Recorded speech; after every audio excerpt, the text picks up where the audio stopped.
Hello everyone, welcome back to Ninja Prep physics. मेरा नाम है कपिल गोयल और जैसा कि आप लोगों को पता है, हमारी जो सीरीज़ चल रही है कॉन्सेप्ट थ्रू क्वेश्चंस, जिसमें हम डिस्कस कर रहे हैं thermodynamics and statistics physics subject को IIT JAM, JNU, DU, BHU, JEST और other physics MSc physics entrance exams के लिए। तो उसी सीरीज़ का आज ये है तीसरा लेक्चर। और तीसरा लेक्चर, इसके पहले केटीजी के हम 2 लेक्चर कर चुके हैं, काइनेटिक थ्योरी ऑफ गैसेस के 2 लेक्चर कर चुके हैं, जिसमें लगभग हम 20 क्वेश्चन के आसपास क्वेश्चंस को डिस्कस कर चुके हैं। और होपफुली अगर आप लोगों ने वो लेक्चर देखे हैं तो आपके बहुत सारे जो कॉन्सेप्ट्स हैं वो क्लियर हुए होंगे। थ्योरेटिकल कॉन्सेप्ट्स भी बहुत सारे आपके क्लियर हुए होंगे। तो आज के लेक्चर में हम डिस्कशन करने वाले हैं कुछ एक गैस लॉज, जैसे कि Boyle's law, Charles law, Gay Lussac law, Avogadro law, Dalton's law, इन लॉज का हम डिस्कशन करने वाले हैं। उसके अलावा हम ये देखेंगे कि अगर गैस का मिक्सचर कर दिया जाए तो कैसे उसके फार्मूले होते हैं, कैसे उनको सॉल्व किया जाता है। उसके अलावा हम ये देखेंगे कि जो मेयर्स रिलेशन है, स्पेसिफिक हीट है, उनके क्या फार्मूले होते हैं। और फिर हम देखेंगे उसके ऊपर कुछ क्वेश्चंस। और इसके बाद एक और लेक्चर हम करेंगे केटीजी के ऊपर, जिसमें हम बात करेंगे कि जो वैन डर वाल इक्वेशन है उसके ऊपर क्वेश्चंस अगर आते हैं तो उन्हें कैसे सॉल्व किया जाता है। और कुछ एक जो क्वेश्चन जो इस लेक्चर में नहीं हो पाएंगे, क्योंकि लेक्चर बहुत लंबा जाने वाला है ये, तो वो बाकी के जो क्वेश्चन हैं वो हम नेक्स्ट लेक्चर में करेंगे। तो चलिए स्टार्ट करते हैं आज का लेक्चर। तो सबसे पहले अगर मैं बात करूं गैस लॉज की, तो गैस लॉज जो है उनमें जो आइडियल गैस लॉज हम बेसिकली कह लें, जो गैसेस जो लॉ को फुलफिल करती हैं उनको हम कहते हैं गैस लॉज कहते हैं। तो यहाँ पर मेनली हमारे पास होते बहुत 4 से 5 है, पर हम 3 तरह के स्टार्टिंग में हम बात करेंगे। जो कि सबसे पहले आता है बॉयल्स लॉ। बॉयल्स लॉ का मतलब क्या होता है कि कांस्टेंट टेम्परेचर पर, है ना, कांस्टेंट टेम्परेचर पर प्रेशर और वॉल्यूम का जो मल्टीप्लिकेशन है वो कांस्टेंट के बराबर होता है। कांस्टेंट टेम्परेचर के ऊपर प्रेशर और वॉल्यूम का जो प्रोडक्ट है या मल्टीप्लिकेशन है वो एक कांस्टेंट के बराबर होता है। यानी कि पी वी इक्वल्स टू क्या होता है, कांस्टेंट, जिसको कि आप ऐसे भी लिख सकते हो P1 V1 equals to P2 V2, क्योंकि ये कांस्टेंट टेम्परेचर के ऊपर है। और कांस्टेंट टेम्परेचर जो प्रोसेस होता है उसको हम बोलते हैं आइसोथर्मल प्रोसेस। तो इसको आप आइसोथर्मल भी कह सकते हैं, ठीक है। आप इसको क्या कह सकते हैं, आइसोथर्मल। यहाँ से इसको लिख सकते हैं P1 V1 equals to P2 V2। अब जो बॉयल्स लॉ है उसके साथ एक कंडीशन होती है कि ये जो एप्लीकेबल होता है लो प्रेशर के ऊपर एप्लीकेबल होता है। किसके ऊपर एप्लीकेबल होता है, लो प्रेशर के ऊपर एप्लीकेबल होता है। अब यहाँ पर जो ये वॉल्यूम है, इस वॉल्यूम को हमने यहाँ पर लिखा है मास अपॉन डेंसिटी। भाई मास जो है वो बराबर होता है वॉल्यूम इंटू डेंसिटी के। तो वॉल्यूम को हम लिख सकते हैं मास अपॉन डेंसिटी। और क्योंकि मास अगर कांस्टेंट रख दिया जाए तो यहाँ से हमारे जो P V equals to constant है, हम इसको लिख सकते हैं P upon rho equals to constant. यानी कि इसको हम बना सकते हैं P1 upon rho 1 equals to क्या बना सकते हैं, P2 अपॉन रो 2। अब इसमें मोस्ट इंपॉर्टेंटली जो क्वेश्चंस बनते हैं वो किसके ऊपर बनते हैं, इनके ग्राफ्स के बीच में। तो अगर P वाई एक्सिस पर हो और V एक्स एक्सिस पर हो, यानी कि PV के बीच में ग्राफ पूछा जाए कांस्टेंट टेम्परेचर पर, तो ये जो ग्राफ बनता है ये बनता है हाइपरबोलिक, ठीक है। ये ग्राफ जो बनता है कैसा बनता है, हाइपरबोलिक। यदि PV और P के बीच में पूछा जाए, यानी कि PV आ जाए वाई एक्सिस के ऊपर और P आ जाए किस पर, एक्स एक्सिस के ऊपर, तो देखो यहाँ पर PV बराबर क्या है, कांस्टेंट है। तो पूरी की पूरी लाइन क्या हो गई, कांस्टेंट हो गई। तो यहाँ पर जो कर्व है वो एक स्ट्रेट लाइन होती है पैरेलल टू एक्स एक्सिस। इसी तरह से PV का किसी V के साथ बनाना चाहूँ तो यहाँ पर भी एक लाइन बनेगी, स्ट्रेट लाइन पैरेलल टू किसके, V एक्सिस के। अगर हमें ग्राफ बनाना हो P और 1 अपॉन V के बीच में, P और 1 अपॉन के बीच में, तो 1 अपॉन V, तो 1 अपॉन V को हम ट्रीट करें एक नंबर की तरह, यानी कि y प्रोपोर्शनल टू x की तरह इसको अगर ट्रीट किया जाए, तो y प्रोपोर्शनल टू x का जो ग्राफ होता है वो स्ट्रेट लाइन होती है, जो कहाँ से पास होती है, वो ओरिजिन से पास होती है, मूल बिंदु से पास होती है। तो इसका जो ग्राफ बनेगा वो कैसे बनेगा, एक स्ट्रेट लाइन बनेगी जो ओरिजिन से पास होगी। उसके बाद हम बात करें चार्ल्स लॉ की। चार्ल्स लॉ मतलब प्रेशर, कांस्टेंट प्रेशर पर, कांस्टेंट प्रेशर के ऊपर वॉल्यूम और टेम्परेचर जो है एक दूसरे के क्या होते हैं, प्रोपोर्शनल होते हैं। कांस्टेंट जो प्रेशर है उसको हम क्या नाम देते हैं, उसको नाम देते हैं आइसोबैरिक, या उसको हम और क्या नाम देते हैं, आइसोपिस्टिक, और उसको क्या नाम दे देते हैं हम, आइसोपिस्टिक प्रोसेस। तो कांस्टेंट प्रेशर के ऊपर वॉल्यूम और टेम्परेचर एक दूसरे के प्रोपोर्शनल होते हैं, जिसको आप लिख सकते हो V1 upon T1 equals to V2 upon T2। जैसा कि हमने इसके पहले किया, जो वॉल्यूम है उसको हमने लिख दिया मास अपॉन डेंसिटी। तो यहाँ से हमने लिख दिया mass upon density rho 1 into T1 बराबर m upon rho 2 into T2। m से m कैंसिल हो गया। यहाँ से आप लिख सकते हो rho 1 T1 equals to rho 2 T2। V और T एक दूसरे के प्रोपोर्शनल है, तो V और T के बीच में जो ग्राफ बनेगा वो क्या आएगी, एक स्ट्रेट लाइन आएगी जो कहाँ से पास होगी, ओरिजिन से पास होगी। इसी तरह से यदि 1/v और टेम्परेचर के बीच में ग्राफ बनाया जाए तो 1/v और टेम्परेचर के बीच में ग्राफ बनेगा तो ये क्या आएगा, हाइपरबोला। इसी तरह से v/t और v/t बराबर क्या है, कांस्टेंट है, तो v/t और t या 1/t के बीच में ग्राफ बनाया जाए तो यहाँ क्या आएगी, एक स्ट्रेट लाइन आएगी जो कि पैरेलल टू एक्स एक्सिस होगी। ध्यान रहे ये जो ग्राफ मैंने बनाए हुए हैं यहाँ पर, ये बहुत इंपॉर्टेंट है, मैं यहाँ पर लिख भी देता हूँ। ये ग्राफ जो है अपने आप में इंपॉर्टेंट है, इसके ऊपर सीधे सीधे क्वेश्चंस पुटअप हो जाते हैं, तो ये ग्राफ का हमें खास ध्यान रखना है। गैलुसाक लॉ की बात कर लेते हैं। गैलुसाक लॉ यानी कि कांस्टेंट वॉल्यूम, और कांस्टेंट वॉल्यूम पर प्रेशर और टेम्परेचर एक दूसरे के प्रोपोर्शनल है। प्रेशर अपॉन टेम्परेचर यानी कि P1/T1 इक्वल्स टू क्या हो जाएगा, P2/T2। कांस्टेंट वॉल्यूम है इसलिए इसको हम क्या नाम दे सकते हैं, इसको हम नाम दे सकते हैं आइसोकोरिक, है ना। जब कांस्टेंट टेम्परेचर था तो इसको हमने नाम दिया आइसोथर्मल, कांस्टेंट प्रेशर है तो हमने इसको नाम दिया आइसोबैरिक और आइसोपिस्टिक, जब कांस्टेंट वॉल्यूम है तो हमने इसको नाम दिया आइसोकोरिक। P और T के बीच में ग्राफ बनाओगे तो स्ट्रेट लाइन जो कि कहाँ से पास हो रही है, ओरिजिन से। P/T और T के बीच में ग्राफ तो स्ट्रेट लाइन जो पैरेलल है T एक्सिस के। P/T और P के साथ ग्राफ बनाओगे तो वापस से straight line parallel to X axis. 1/P और T के बीच में ग्राफ तो हाइपरबोला, P और 1/T के बीच में ग्राफ तो हाइपरबोला। ठीक है, तो यहाँ पर भी आपको ये ग्राफ ध्यान रखना है। ठीक है, तो इस चीज़ का आप स्क्रीनशॉट भी ले सकते हैं और चाहो तो आप इसको उतार भी सकते हो, अपनी जो नोटबुक है उसमें आप इसको नोट डाउन कर सकते हो। चलिए भाई आगे चलते हैं। उसके बाद अगला जो लॉ आता है वो आता है आवोगाद्रो लॉ। आवोगाद्रो लॉ क्या कहता है कि सिमिलर कंडीशन ऑफ टेम्परेचर और प्रेशर पर यदि हमारे पास गैसेज हैं जिनके टेम्परेचर और प्रेशर सेम है तो उनके इक्वल वॉल्यूम है, अगर equal volume of all gases under similar condition of temperature pressure, तो उनके जो मोल नंबर हैं वो भी क्या होंगे, बराबर होंगे। वो इक्वल नंबर उसमें क्या होंगे, मॉलिक्यूल्स होंगे, नंबर ऑफ मॉलिक्यूल्स क्या होंगे, बराबर होंगे। फिर आता है डाल्टन्स लॉ। डाल्टन्स लॉ आप हमेशा से पढ़ते आए हैं। टोटल प्रेशर बराबर होता है जितने भी कंपोनेंट्स होते हैं उन सभी के प्रेशर के समेशन के बराबर होता है, यानी कि P इक्वल्स टू क्या हो जाएगा, P1। तो अभी तक हम पढ़ चुके हैं Dalton's law of partial pressure, और पार्शियल प्रेशर हमने देखा कि जो कितना आ गया, P equals to P1 + P2 + P3 and so on. उसके बाद हम बात करते हैं डिग्री ऑफ फ्रीडम की। डिग्री ऑफ फ्रीडम आप सब लोग जानते हैं, number of independent input parameters जो कि किसी मोशन को या सिस्टम को उसकी पोजीशन को डिफाइन कर सके, उसको हम क्या कहते हैं, डिग्री ऑफ फ्रीडम कहते हैं। डिग्री ऑफ फ्रीडम जो है वो 3 तरह के कंपोनेंट्स की वजह से आता है। एक आता है ट्रांसलेशनल, एक आता है रोटेशनल और एक आता है vibrational. Translational, rotational, vibrational. Vibrational को हम हर एक केस में काउंट नहीं करते, जब हमारे पास वाइब्रेशनल एनर्जी बहुत ज़्यादा होती है तो उसी केस में हम उसको काउंट करते हैं। फार्मूला क्या होता है, फार्मूला होता है F equals to 3a - b, जहाँ a होते हैं नंबर ऑफ इंडिपेंडेंट पार्टिकल्स और b का मतलब होता है नंबर ऑफ इंडिपेंडेंट रेस्ट्रिक्शंस। ये क्या होते हैं इनको हम थोड़ा सा आगे चल के देखेंगे। अभी के लिए आप ये फार्मूला ध्यान रखिए, F बराबर क्या है, 3a - b। 3 तरह की हम गैसेस पढ़ेंगे, मोनोएटॉमिक गैस, डायएटॉमिक गैस और एक ट्राइएटॉमिक गैस। अगर हम बात करें मोनोएटॉमिक गैस के लिए तो मोनोएटॉमिक गैस के लिए डिग्री ऑफ फ्रीडम होगा 3। बात करें अगर डायएटॉमिक गैस के लिए तो डिग्री ऑफ फ्रीडम हमें लेना है कितना, 5। जहाँ पर 3 जो होंगे वो ट्रांसलेशन की वजह से होंगे, 2 जो होंगे वो किसकी वजह से होंगे, रोटेशनल की वजह से होंगे।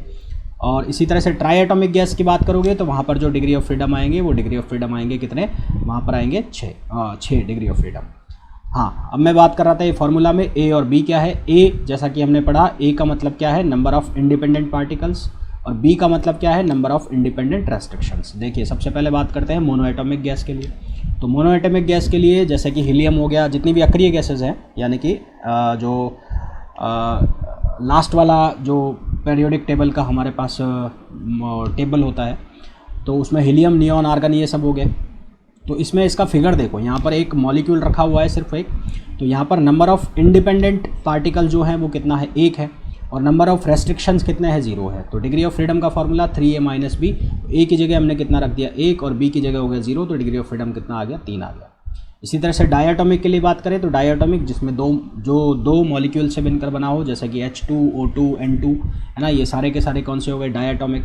तो यहाँ पर इसका अगर स्ट्रक्चर देखो तो यहाँ पर A जो है यानी कि 2 नंबर ऑफ इंडिपेंडेंट पार्टिकल्स वो कितने हुए, 2, तो यहाँ लिखा मैंने 2। इनको जोड़ रहा है एक बॉन्ड, तो रेस्ट्रिक्शन कितना हो गया, 1 हो गया। तो यहाँ पर जब वैल्यू डालेंगे 3a - b, तो 3 × 2 और -1 करा तो डिग्री ऑफ फ्रीडम कितने आ गए, 5 आ गए। इसी तरह से ट्राइएटॉमिक को हम 2 पार्ट में तोड़ेंगे, एक होगा नॉन लीनियर और एक होगा लीनियर। नॉन लीनियर का मतलब जैसे H2O, और लीनियर का मतलब CO2, BeCl, बेरियम क्लोराइड। तो यहाँ पर A जो है, ये स्ट्रक्चर देखो, A 3, और जो रेस्ट्रिक्शन है वो भी कितने हो गए, 3 हो गए, तो डिग्री ऑफ फ्रीडम आ गई 6। इसी तरह से जो लीनियर होगा, यानी कि यहाँ पर ये लीनियर बिछा हुआ है, तो यहाँ पर रेस्ट्रिक्शन कितने आ रहे हैं, 2 आ रहे हैं, 1 और 2, और जबकि जो नंबर ऑफ इंडिपेंडेंट पार्टिकल्स हैं वो कितने आ रहे हैं, 3 आ रहे हैं, तो यहाँ पर डिग्री ऑफ फ्रीडम कितना आ गया, 7 आ गया। ये ध्यान रखना है, ऑब्जेक्टिव क्वेश्चंस में बन जाते हैं कि नॉन लीनियर के केस में degree of freedom try atomic में, और लीनियर के केस में degree of freedom try atomic के केस में। आगे चलते हैं। Law of equipartition of energy. ये लॉ क्या कहता है कि कोई सिस्टम यदि थर्मल इक्विलिब्रियम में है तो उसकी जो टोटल एनर्जी है वो इक्वली डिस्ट्रीब्यूट होगी, जितनी भी उसकी डिग्री ऑफ फ्रीडम होगी उसमें वो इक्वली डिस्ट्रीब्यूट हो जाएगी, जितनी भी उसकी डिग्री ऑफ फ्रीडम होगी उसके अकॉर्डिंग वो इक्वली डिस्ट्रीब्यूट हो जाएगी, है ना। तो उसके अकॉर्डिंग इसके फॉर्मूले बनाए जाते हैं। तो total energy associated with each molecule के साथ जो एनर्जी एसोसिएटेड होगी वो कितनी होगी, F/2 kT। n मॉलिक्यूल्स हैं तो उसके साथ n से इसको मल्टीप्लाई करा दोगे, NF/2 kT। Energy associated with 1 each mole, एक मोल के साथ एसोसिएट करोगे तो इसमें अवोगाद्रो नंबर से इसको क्या कर दोगे, डिवाइड कर दोगे, तो यहाँ पर क्या आ जाएगा, F/2 RT। क्या आ जाएगा, F/2 RT। और total energy associated with n moles, तो यहाँ पर क्या आ जाएगा, m0 F/2 RT। तो ये अलग अलग इसके फार्मूला हो गए जो आपको ध्यान रखना है, खासकर ये वाला फार्मूला ध्यान रखना है, F/2 kT। और जब n मोल्स हैं तो उनके n मॉलिक्यूल्स हैं तो उसके साथ मल्टीप्लाई करा दो, और ईच मोल के लिए है तो ये R जिसको हम क्या कहते हैं, गैस करैक्टरिस्टिक कांस्टेंट, है ना, जिसकी वैल्यू किसके बराबर होती है, R/m। m का मतलब क्या होता है, मॉलिक्यूलर वेट। इस m का मतलब क्या होता है, मॉलिक्यूलर वेट होता है। आगे बात करें, उसके बाद स्पेसिफिक हीट। इसमें स्पेसिफिक हीट में 2 तरह की पढ़ेंगे हम, एक होती है ग्राम स्पेसिफिक हीट और एक होती है मोलर स्पेसिफिक हीट। ग्राम स्पेसिफिक हीट का मतलब है जो ये फार्मूला होता है हीट वाला, डेल्टा Q बराबर, जिसको हम लिखते हैं C डेल्टा T से। तो यदि यहाँ m से मल्टीप्लाई कराया हुआ है, यानी कि मास है यहाँ पर, तो इसको हम बोल देते हैं ग्राम स्पेसिफिक हीट। और यहाँ पर m की जगह यदि n है, n मतलब मोल नंबर है, तो इसको हम बोल देते हैं मोलर स्पेसिफिक हीट। m है तो इसको हम बोल देते हैं ग्राम स्पेसिफिक हीट, और n है तो उसको हम बोल देते हैं molar specific heat. Molar specific heat को एक तरह से हम और डिफाइन करते हैं, C equals to capital M into C। C का मतलब ग्राम स्पेसिफिक हीट और M का मतलब मॉलिक्यूलर वेट। इसको हम ऐसे भी डिफाइन कर सकते हैं। ये वाली जो है ये कौन सी है, मोलर स्पेसिफिक हीट है, मोलर स्पेसिफिक हीट है। और ये कौन सी हीट है, ग्राम स्पेसिफिक हीट। हमसे ये पूछा जा सकता है कि रिलेशन बताइए मोलर स्पेसिफिक हीट और ग्राम स्पेसिफिक हीट में। तो C इक्वल्स टू, C मतलब कैपिटल C इसको बोल लो आप, कैपिटल C मतलब molar specific heat equals to हो जाएगा molecular weight into gram specific heat. कुछ स्पेसिफिक हीट्स की वैल्यू दी हुई है जो आपको याद रहनी चाहिए, जैसे कि हाइड्रोजन के लिए इसकी वैल्यू मैक्सिमम होती है, कितनी होती है, 3.5 कैलोरी पर ग्राम डिग्री सेंटीग्रेड। लिक्विड के लिए यदि पानी की बात करें तो वहाँ पर इसकी वैल्यू है 1, आइस की बात करें तो 0.5 और स्टीम की बात करें तो 0.47 है। यहाँ पर 0.5 यहाँ पर है 1 पानी के लिए, आइस के लिए 0.5, स्टीम के लिए है 0.47। यूनिट खास हमें ध्यान रखनी है। यदि हम बात कर रहे हैं ग्राम स्पेसिफिक हीट की तो ये चलेगी कैलोरी पर ग्राम डिग्री सेंटीग्रेड में, या फिर ये चलेगी कैलोरी पर ग्राम इंटू केल्विन में, या फिर चलेगी जूल पर केजी इंटू केल्विन में। इसी तरह से यदि मोलर स्पेसिफिक हीट की बात करें तो इसकी यूनिट में मास की जगह यानी कि किलोग्राम या ग्राम की जगह आएगा मोल, और यहाँ पर भी क्या आएगा, मोल आएगा। ठीक है, यहाँ पर जो हमें स्पेसिफिक हीट की वैल्यू दी गई है, ये कौन सी स्पेसिफिक हीट है, ये ग्राम स्पेसिफिक हीट है। कौन सी वाली है, ये सब ग्राम स्पेसिफिक हीट की वैल्यू दी गई है। इसके बाद एडियाबैटिक प्रोसेस, यानी कि यदि सडनली कंप्रेशन या सडन एक्सपेंशन हो रहा है तो एडियाबैटिक प्रोसेस के लिए हम जानते हैं डेल्टा Q की वैल्यू क्या होती है, 0। तो यहाँ से ग्राम स्पेसिफिक हीट या मोलर स्पेसिफिक हीट कुछ भी होगा उसकी वैल्यू आ जाएगी 0। यदि एडियाबैटिक प्रोसेस के साथ आपको ध्यान रखना है, ये जो प्रोसेस है ये सडन होता है, चाहे वो एक्सपेंशन हो चाहे वो कंप्रेशन हो, एकदम होगा। तो एकदम का मतलब है समझ जाओ कि प्रोसेस कौन सी चल रही है, एडियाबैटिक, और C की वैल्यू कितनी आ जाएगी, 0 आ जाएगी। यदि आइसोथर्मल है मतलब कि कांस्टेंट टेम्परेचर है, इसको समझोगे कैसे कि जो प्रोसेस है बहुत स्लो चल रहा है, तो बहुत स्लो प्रोसेस हो रहा है, तो उस केस में जो टेम्परेचर है डेल्टा T उसकी वैल्यू हो जाएगी 0, और वो वैल्यू 0 हो जाएगी तो यहाँ से स्पेसिफिक हीट आ जाएगी कितनी, इनफाइनाइट। कितनी आ जाएगी, इनफाइनाइट। तो क्वेश्चन इसमें आपका बन सकता है कि एक एडियाबैटिक प्रोसेस के लिए एक एडियाबैटिक प्रोसेस के लिए या फिर पूछ लिया आपसे आइसोथर्मल प्रोसेस के लिए स्पेसिफिक हीट की वैल्यू बताइए, तो आपको डायरेक्ट ये वैल्यू याद है तो आप इसको आराम से लिख सकते हैं। ठीक है, कांस्टेंट वॉल्यूम पर स्पेसिफिक हीट की वैल्यू लिखनी है तो उसको हम लिखते हैं CV equals to delta Q upon M delta T। इसको हम ऐसे भी लिख सकते हैं क्योंकि कांस्टेंट वॉल्यूम पर वर्क डन 0 होता है तो हीट बराबर होगी इंटरनल एनर्जी के, तो इसको हम ऐसे भी लिख सकते हैं DU upon M delta T। ठीक है, और कांस्टेंट प्रेशर पर हम इसको लिखते हैं CP equals to DQ del Q upon M delta T। तो ये था कुछ बेसिक जो आपका एक तरह से आप रिवीजन कह सकते हो कि जो टर्म्स हैं टर्मिनोलॉजी वो किस तरह से हम यूज़ करते हैं, कौन कौन से फार्मूला हम यूज़ करते हैं। इसके अलावा बात करें आगे कुछ एक फार्मूला और रह जाते हैं, जैसे मेयर्स का रिलेशन है CP minus CV equals to R। CP को अगर डिग्री ऑफ फ्रीडम में लिखें तो CP equals to F/2 plus 1 into R। Gamma equals to 1 plus 2/F, जहाँ F होता है डिग्री ऑफ फ्रीडम। गामा का मतलब होता है एडियाबैटिक कांस्टेंट। ये गामा जो है इसका मतलब होता है एडियाबैटिक कांस्टेंट, और ये गामा किसके बराबर होगा, CP अपॉन CV के बराबर होगा। ठीक है, तो CV की वैल्यू कितनी होती है, R upon gamma minus 1। CV की value R upon gamma minus 1। Gaseous mixture, दो गैसों को आपस में मिला दे तो टोटल मोल फ्रैक्शन है जो वो टोटल मोल सबके एडिशन के बराबर हो जाएगा, यानी कि अगर N1 N2 दो गैसेज हैं उनको मिला रहे हैं तो फाइनल जो मोल है वो कितना हो जाएगा, N1 प्लस N2। तो मॉलिक्यूलर वेट का फॉर्मूला निकालना चाहो तो वो हो जाएगा N1 M1 plus N2 M2 upon N1 plus N2। इसी तरह से मिक्सचर का अगर कांस्टेंट वॉल्यूम पर स्पेसिफिक हीट निकालनी है तो N1 CV1 plus N2 CV2 upon N1 plus N2। इसी तरह से कांस्टेंट प्रेशर पर भी इसकी क्या निकल जाएगी, स्पेसिफिक हीट निकल जाएगी। चलिए अब स्टार्ट करते हैं कुछ क्वेश्चंस, और कैसे हम क्वेश्चंस को डील करेंगे वो हम देखने वाले हैं। सबसे पहले हम बात करते हैं कि क्वेश्चन में हमें दिया है a gas mixture consist of 2 mole of oxygen. Oxygen के जो मोल्स हैं गिवन है कि ऑक्सीजन के जो मोल हैं, यहाँ लिख दूँ मैं NO2, तो ऑक्सीजन के कितने मोल हैं, 2 मोल हैं, और 4 मोल आर्गन के हैं तो N आर्गन ये कितने हैं, 4 मोल हैं। टेम्परेचर दे रखा है कितना, T दे रखा है, दोनों का टेम्परेचर सेम है, T है। नेग्लेक्टिंग ऑल वाइब्रेशन मोड्स, जितने भी वाइब्रेशनल एनर्जी हैं उन सबको हमने हटा दिया, तो total internal energy of the system हमें बताना है। तो internal energy of the system, एक चीज़ ध्यान रखना, इंटरनल जो एनर्जी है उसका फॉर्मूला आता है U बराबर क्या आता है, NF अपॉन 2RT। किसके बराबर आता है, NF अपॉन 2RT। ये कुछ फार्मूला ठीक वैसा ही है जैसा कि हमने इक्वी पार्टीशन के केस में पढ़ा था, जो energy associated with each molecule है ना, N मॉलिक्यूल्स है तो उनके साथ ये हो गया था। तो वो जो एनर्जी एसोसिएटेड होती है वो कौन सी एनर्जी एसोसिएटेड होती है, वो इंटरनल एनर्जी ही होती है। अब यहाँ पर दो हमारे पास गैसेज हैं, उनके मिक्सचर हैं ऑक्सीजन के और आर्गन के, तो टोटल जो हो जाएगी वो किसके बराबर हो जाएगी, total internal energy, total internal energy ये बराबर हो जाएगी किसके, U ऑक्सीजन के और U आर्गन के। तो U बराबर U ऑक्सीजन जो है वो कितना हो जाएगा, N1 लिख देता हूँ इसको, F1 अपॉन 2RT प्लस इसको लिख देता हूँ N2 तो F2 अपॉन 2RT।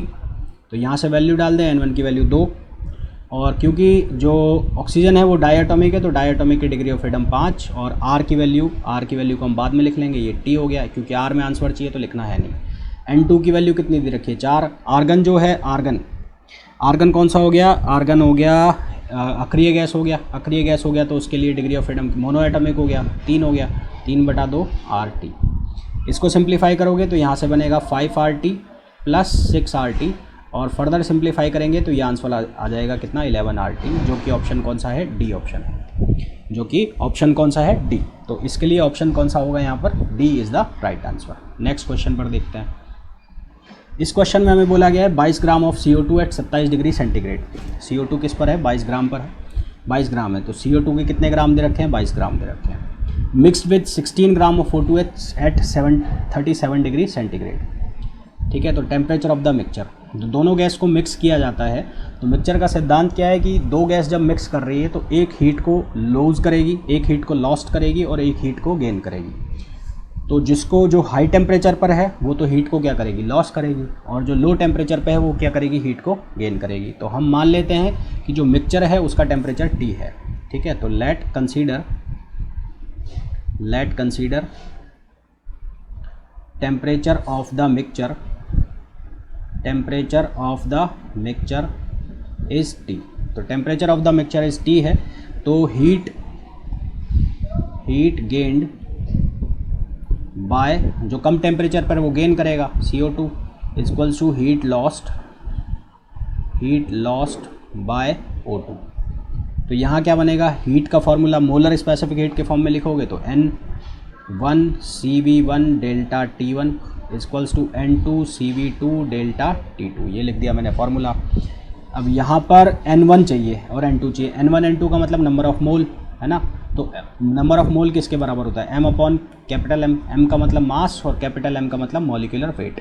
तो N1 जो है वो कितना होगा, 22 ग्राम दे रखा है, और इसका मॉलिक्यूलर वेट कितना होता है, 44। इसी तरह से जो N2 होगा वो कितना होगा, वो कितने रखा है, 16 ग्राम, और इसका मॉलिक्यूलर वेट होता है 32। तो यहाँ पर अगर वैल्यू रख दोगे तो ये कितना हो जाएगा, ये हो जाएगा 22/44। CV की वैल्यू जो होती है, CV की वैल्यू कितनी होती है, CV की वैल्यू होती है R upon gamma minus 1, R upon gamma minus 1। Delta T1 कहाँ से कहाँ ला रहे हैं, 27 डिग्री सेंटीग्रेड पर ला रहे हैं ना, तो T-27।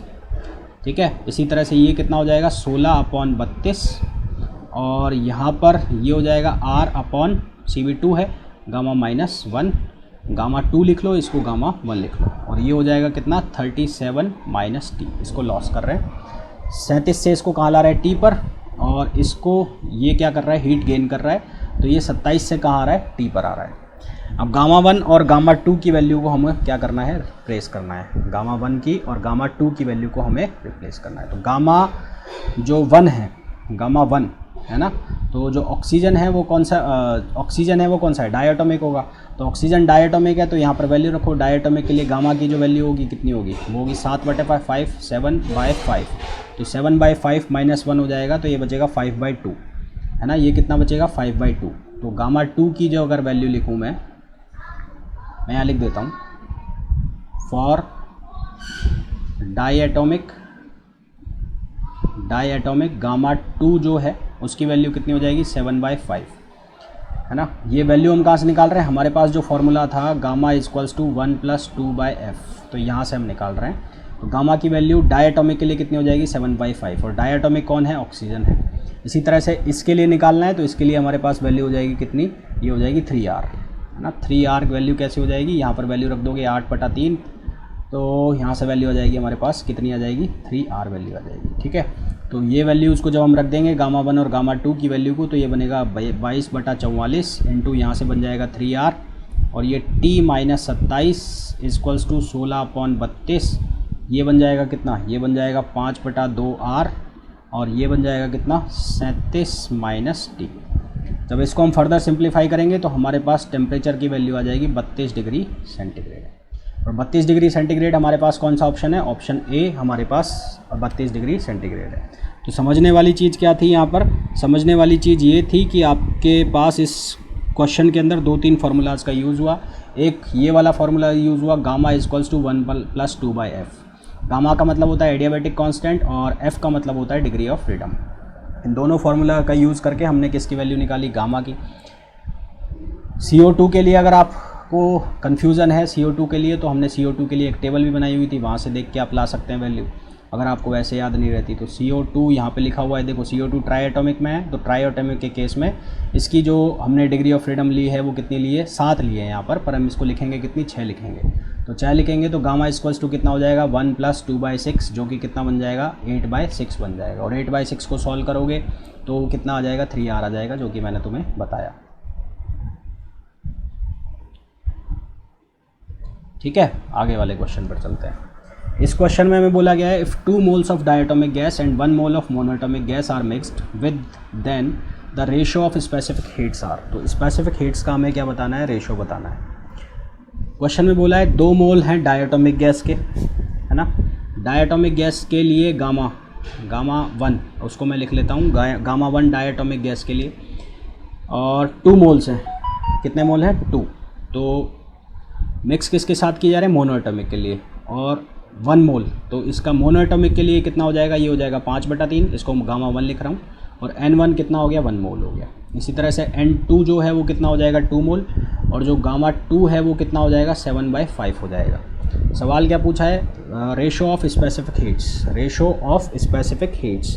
तो रेशो ऑफ स्पेसिफिक हीट्स जो हमें पूछा है तो रेशियो ऑफ स्पेसिफिक हीट्स मतलब मिक्सचर का हमें गामा पूछा है भाई, Cp/Cv ये क्या होता है, ये होता है ratio of specific heat, ratio of specific heat, और इसको हम कहते हैं गामा। ये एक इंडिविजुअल के लिए होता है। यहाँ पर क्या हो रहा है, यहाँ पर मिक्स कराया जा रहा है, तो मिक्सचर के लिए हम कैसे लिखेंगे इसको, मिक्सचर के लिए इसका फॉर्मूला होता है, फॉर्मूला क्या होता है, gamma mixture equals to N1 gamma 1 upon gamma 1 -1 plus N2 gamma 2 upon gamma 2 -1 upon N1 upon gamma 1 -1 plus N2 upon gamma 2 -1। अब ये फार्मूला हमने कहाँ से बनाया है, ये फार्मूला हमने बनाया है यहाँ से। यहाँ पे Cp मिक्सचर को डिवाइड कर दो Cv मिक्सचर के साथ, और फिर हमारे पास जो फाइनली Cp और Cv की जब हम वैल्यू डाल देंगे, ये वाली Cv की डालोगे और ये वाली वैल्यू Cp की डाल दोगे, तो हमारे पास यही फार्मूला निकल के आ जाता है जो हम यहाँ पर लिख रहे हैं, ये वाला फार्मूला। तो इस फार्मूला के अंदर अगर हम वैल्यू डाल दें, तो वैल्यू डाल दोगे तो हमारे पास जो डिज़ायर्ड आंसर है वो आ जाना चाहिए।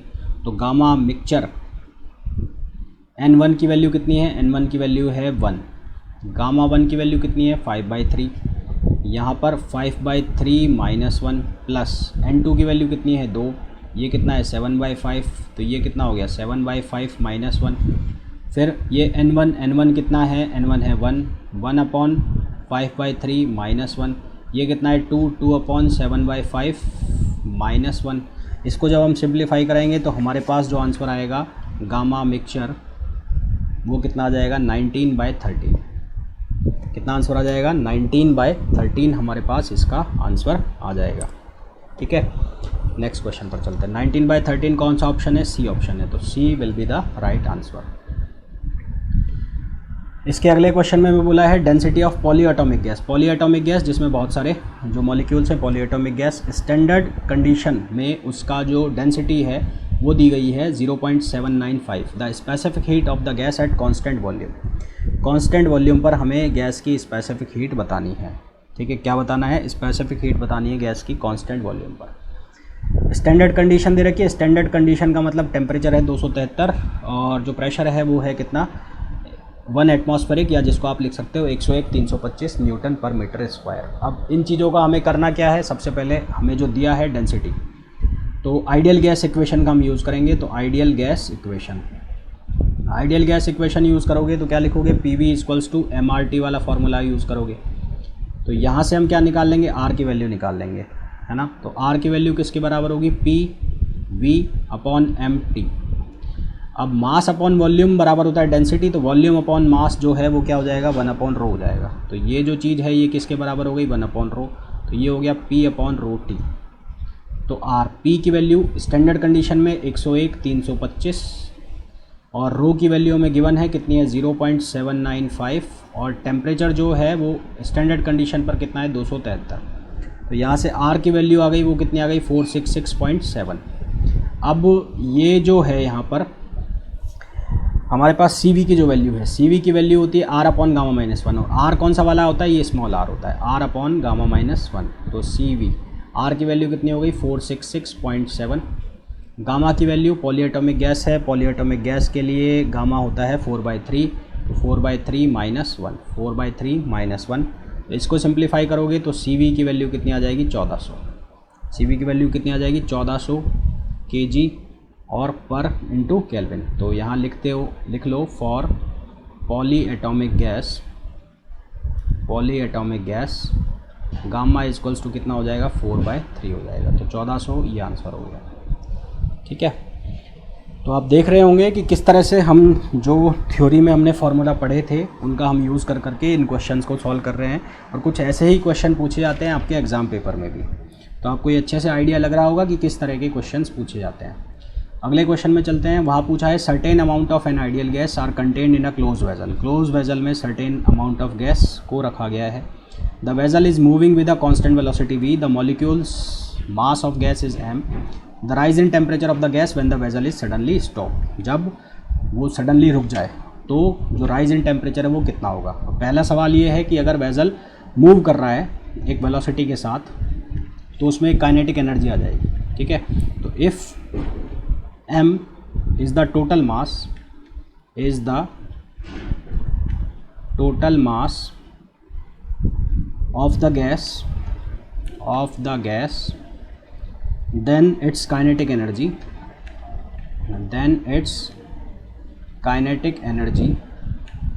तो काइनेटिक एनर्जी कितनी लिखेंगे हम, हाफ mv स्क्वायर, कितने लिख देंगे, हाफ mv स्क्वायर। इसको सडनली स्टॉप किया जाता है तो इसका टेम्परेचर क्या होता है, इंक्रीज़ होता है, यानी कि जो काइनेटिक एनर्जी है वो किस में बदलेगी, हीट एनर्जी में बदलेगी। According to question half mv square वो कन्वर्ट हो जाता है किस में, काइनेटिक एनर्जी बन जाती है हीट में, और NCV डेल्टा T ऐसे लिख दिया हमने इसको, ठीक है। N क्या है, नंबर ऑफ मोल, जिसको हम लिख सकते हैं small m upon capital M, CV delta T ऐसे लिख दिया इसको। CV बराबर होता है R अपॉन गामा माइनस 1, तो यहाँ से हो जाएगा M अपॉन कैपिटल M, ये R अपॉन गामा माइनस 1, और ये हो जाएगा कितना, डेल्टा T, और इक्वल्स टू कितना हो जाएगा, हाफ mv स्क्वायर। M से M मर गया, M से M कैंसिल आउट हो जाएगा, हमें क्या निकालना है, डेल्टा T, तो डेल्टा T किसके बराबर हो जाएगा, करो क्रॉस मल्टीप्लाई करोगे तो कैपिटल M V स्क्वायर है ना, और इनटू गामा माइनस 1 अपॉन कितना हो जाएगा, 2R, तो ये किसकी वैल्यू हो जाएगी, डेल्टा T की, जो कि कौन सा ऑप्शन है, जो कि ऑप्शन है mv square gamma minus 1 upon 2R, जो कि ऑप्शन है B। तो B will be the right answer for the above question. Next question पर चलते हैं। इस क्वेश्चन के हमें अंदर बोला गया है the average degree of freedom per molecule for gas is 6। Average degree of freedom हमें गिवन है, ठीक है, गिवन क्या है, degree of freedom F equals to 6 है, तो डिग्री ऑफ फ्रीडम दे रखा है, तो यहाँ से वैल्यू निकाल सकते हैं गामा की, तो गामा बराबर होता है 1 + 2 अपॉन F, तो 1 + 2/6, तो ये आ जाएगा 8/6 है ना। 8/6 को फर्दर सिंप्लीफाई करोगे तो 2 चौक 8 और 2 तिया 6, तो ये आ गया 4/3। हमें पूछा है the gas perform 25 joule of work when it expand at constant pressure पर इसको एक्सपेंड किया जाता है। The heat absorb by the gas, तो गैस कितनी हीट एब्जॉर्ब करेगी ये हमें बताना है। तो हमसे क्वेश्चन में पूछा है the gas perform 25 joule of work at constant pressure then heat absorb by the gas. तो ये अब कैसे सॉल्व करें, तो इसके लिए हमारे पास एक फार्मूला होता है जिसको हम कहते हैं fraction of energy given for external work. Fraction of energy given for external work, तो फ्रैक्शन ऑफ एनर्जी का जो फार्मूला है वो क्या फार्मूला होता है, वो फार्मूला होता है delta W upon del Q equals to 1 - 1 upon gamma. Gamma की वैल्यू हम निकाल चुके हैं, कितनी है 4/3, ये है 25, डेल्टा Q हमें निकालना है 1 - 1 अपॉन 4/3, तो यहाँ से इसको सिंप्लीफाई करते हैं तो ये 3/4 हो जाएगा, तो सिंप्लीफाई होकर बनेगा 1/4, तो डेल Q की जो वैल्यू है वो कितनी आ जाएगी 25 × 4 यानी कि 100, तो हमारे पास जो आंसर हो जाएगा वो कितना हो जाएगा 100 जूल। 100 जूल कौन सा है, ऑप्शन बी, तो option B will be the right answer, ठीक है, ऑप्शन बी इसके लिए क्या होगा, राइट आंसर होगा। नेक्स्ट क्वेश्चन पर चलते हैं। इस क्वेश्चन में हमें बोला है monoatomic gas expand at constant pressure पर मोनो एटॉमिक गैस एक्सपेंड हो रही है। The percentage of heat supplied that increase the internal energy of the gas, वही फार्मूला यूज़ होगा जो यहाँ पर हो रहा है। बात यह हमें ध्यान रखनी है, कांस्टेंट प्रेशर के ऊपर फ्रैक्शन ऑफ एनर्जी का जो ये फार्मूला है, ये फार्मूला हमें ध्यान रखना है, लगातार दूसरे क्वेश्चन में हम इसको यूज़ कर रहे हैं। तो सबसे पहले तो fraction of energy supplied for the increment, mono atomic gas है, मोनो एटॉमिक गैस के लिए गामा कितना होता है, गिवन है मोनो एटॉमिक गैस, तो मोनो एटॉमिक गैस के लिए गामा कितना होता है 5/3, कितना होता है गामा 5/3, ठीक है। तो फ्रैक्शन ऑफ एनर्जी सप्लाइड, तो फ्रैक्शन ऑफ एनर्जी सप्लाइड जो है उसका फॉर्मूला कितना है 1/1 - गामा, 1/1 - 1 अपॉन गामा, तो 1 - 1 अपॉन गामा है, तो यहाँ से वैल्यू अगर रखें तो 1 - 1 अपॉन 5/3, तो ये बन जाएगा 1 - 3/5, तो ये कितना हो जाएगा, यहाँ से इसको सॉल्व करोगे तो ये आ जाएगा 2/5, और 2/5 सिंप्लीफाई होकर कितना देगा 40%। 40% वाले ऑप्शन कौन कौन से हैं, बी में ये एक ही ऑप्शन बन रहा है, यानी कि आंसर इसका सी होना चाहिए। इसके अलावा ए वाला पोर्शन में निकाल लें, तो ए में क्या पूछ रहा है, heat supplied that increase the internal energy, तो ये अगर लॉस हो रहा है तो इंक्रीज कितना पार्ट करेगा 1/गामा पार्ट करेगा, तो fraction fraction of energy supplied for increment in internal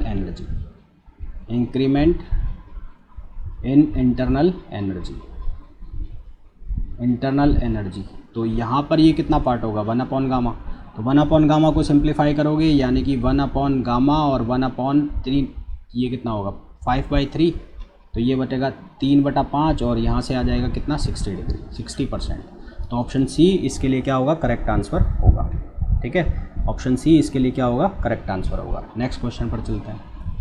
इस क्वेश्चन में बोला है the temperature of 5 mole of gas which was held at constant volume was change from 100 degree centigrade to 120 degree centigrade. Constant volume की बात हो रही है यानी कि कांस्टेंट वॉल्यूम वाली स्पेसिफिक हीट का फॉर्मूला यूज़ होगा क्योंकि टेम्परेचर भी चेंज हो रहा है। तो at constant volume del Q बराबर क्या होता है NCV डेल्टा टी। ठीक है, तो n की जो वैल्यू है NCV डेल्टा टी कितना हो जाएगा 120 माइनस 100। तो ये सिंप्लीफाई होकर कितना बचेगा, ये बचेगा ये आ जाएगा 20 NCV। अकॉर्डिंग टू क्वेश्चन ये वैल्यू किसके बराबर है 80 के बराबर है। तो यहाँ से NCV की जो वैल्यू है वो आ गई 80/20 और 80/20 मतलब कितना आ गया 4 जूल। तो 4 जूल पर केल्विन। तो हमारे पास जो ऑप्शन है 4 जूल पर केल्विन ऑप्शन सी। तो ऑप्शन सी इसके लिए करेक्ट आंसर होगा। तो ये थे आज के लेक्चर के कुछ क्वेश्चंस और इसके बाद एक और लेक्चर हम करेंगे किसके ऊपर KTG के ऊपर, जिसमें हम रिमेनिंग जो क्वेश्चन बच गए हैं वंडर वॉल इक्वेशन के और कुछ एक जो क्वेश्चन बच गए हैं जो कि गैस लॉस से रिलेटेड है। उसके अलावा कुछ क्वेश्चंस और देखेंगे हम जो गैस मिक्सचर के ऊपर बेस्ड हैं। तो कुल मिलाकर 4 लेक्चर जो है हमारे पूरे 4 लेक्चर के अंदर हम पूरा करेंगे KTG को। और ये जो चारों लेक्चर हैं आप लोगों के लिए बहुत ज़्यादा हेल्पफुल होंगे, आपकी प्रिपरेशन के लिए बहुत हेल्पफुल होंगे। वीडियो को पसंद कर रहे हैं तो प्लीज़ वीडियो को लाइक कीजिए, शेयर कीजिए। चैनल को सब्सक्राइब नहीं किया है तो प्लीज़ चैनल को सब्सक्राइब कीजिए। मिलते हैं नेक्स्ट लेक्चर में। Till then thank you, bye.